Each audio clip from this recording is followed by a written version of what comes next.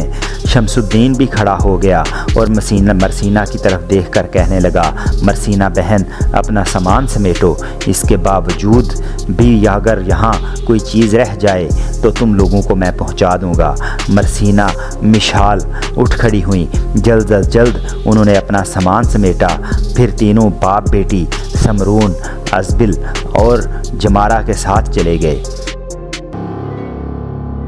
الربا کی طرف بڑھنے والا صلیبیوں کا لشکر کچھ اس طرح بے فکری سے آگے بڑھ رہا تھا جیسے اپنے مقدر کی لکیریں تلاش کرتے ہوئے آسمان پر برے بادلوں کے قافلوں کے آگے بڑھتے ہوئے ہیں، جیسے غبار راہ میں اپنے نصیبوں کے نقشے پا کے نشانات کے متلاشی کارواں اپنے سفر پر رواں دواں ہیں، وہ سایہ سایہ گھر میں تیرگی کے راج کی طرح مطمئن آگے بڑھتے رہے۔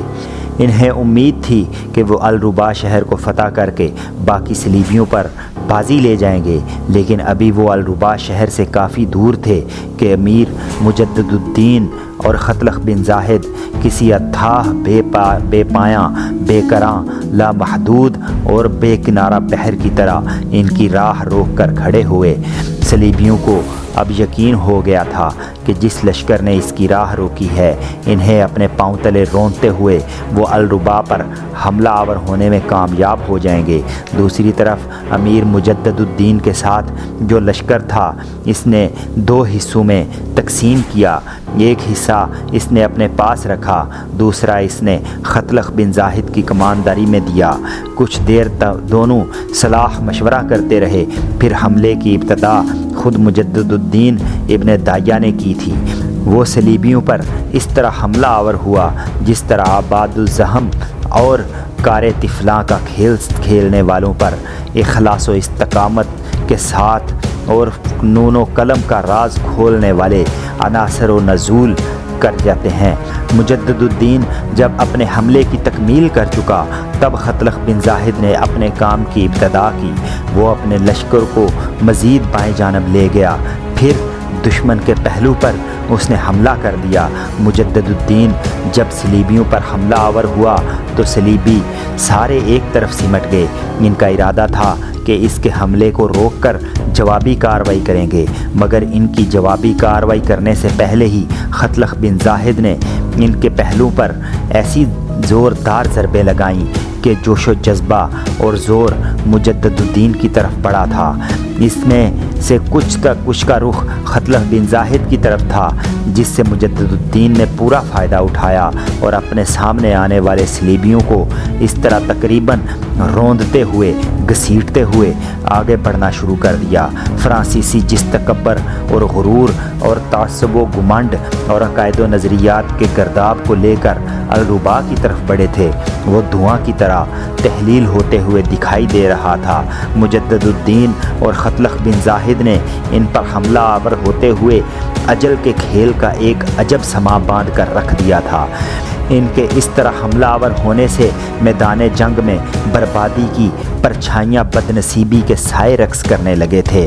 آوازیں تند زباں کے انگاروں کی طرح میدان جنگ میں افراتفری کا عالم پھیلانے لگی تھیں۔ اجل کی دستک ہر شے کو گراں گوش کرتی چلی گئی، چٹختی چنگاریوں کی طرح آہوں کے طوفان خیزاں ہر شے پر خوف و ہراس طاری کرتے چلی گئی۔ بے بسی کی المناک چیخیں روح کی موت کی تاریکیوں تک گم کرتی ہوئی چلی گئیں۔